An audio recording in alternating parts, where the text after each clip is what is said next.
in thinking about the theme tonight, which is on the road, I thought about a woman who was like a mentor to me when I was young, and her name was, and she was about 6 feet tall, taller in heels. She weighed about 300 pounds. And she wore heels, so you gotta know she's like a badass bitch. And she had bright red Lucille Ball hair, and it was curly, and she always wore a ton of makeup and was impeccably dressed.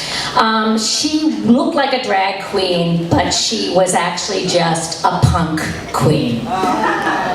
And I was 16, and I was doing theater. I was a theater kid, and she was in the play that we were performing. It was called Once Upon a Mattress, and she actually was playing the queen in Once Upon a Mattress. I mean, she just reeked of being a queen. And she adopted me. She decided that I was sort of cool, but she could make me cooler. And she would bring me little cassette tapes of punk bands. And she took me under her wing and took me to Hampton Beach to hear the Ramones.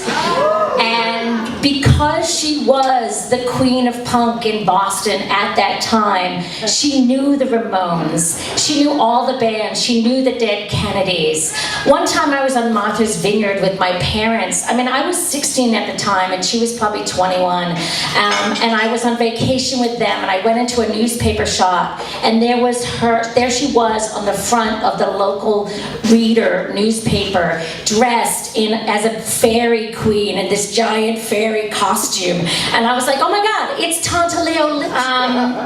And when I was, so that was when I was in high school, and we parted soon after that as I went off to college in Boston.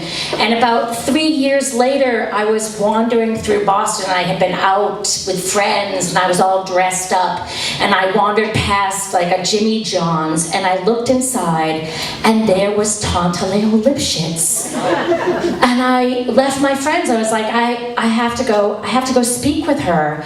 And she wasn't dressed up to the nines. She didn't have like a big puffy, marabou around her head or a crown like she used to always wear. She was a regular at the Rocky Horror Picture Show, so much so that in one of the documentaries about it, she's in it.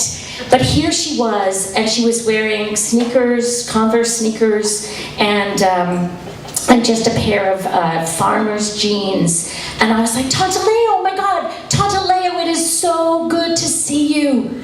And she said, my name is Gail. And I was like, what? And she said, my name is Gail. And I was like, no, you're Tanta Leo Lipschitz. And she said, no, punk is dead. And it was devastating to me. And I left so disappointed that this woman that I thought had so much joy for life had lost her joy. About a decade later, I was in LA, and I was traveling down the highway back from the beach in my Volvo SUV van with my kids, and I heard on the radio that Joey Ramone had died. And I thought for the first time of Tanta Leo Lipschitz, and I started to cry because punk was really dead. I haven't thought about her for a long time, but one of the things that I did with Tanta Leo Lipschitz is I lived in Tewksbury, Massachusetts, and the town next door was Lowell, Massachusetts. And at one point during our foray as best buddies, Tanta Leo brought me to Jack Kerouac's grave. She brought me there because she told me it was a pilgrimage that we needed to take. And she brought me there, and we smoked a joint, and I had like half a beer because I was 16. And she read me this poem. Here's to the crazy ones, the misfits, the rebels, the troublemakers, the round heads, the square holes, the ones who see things differently. They're not fond of rules, and they have no respect for the status quo. You can quote them, disagree with them, glorify and vilify them. The only thing you can't do is ignore them, because they change things. They push the human race forward. And while some may see them as the crazy ones, we see genius. Because the people who are crazy enough to think that they can change the world are the ones who do.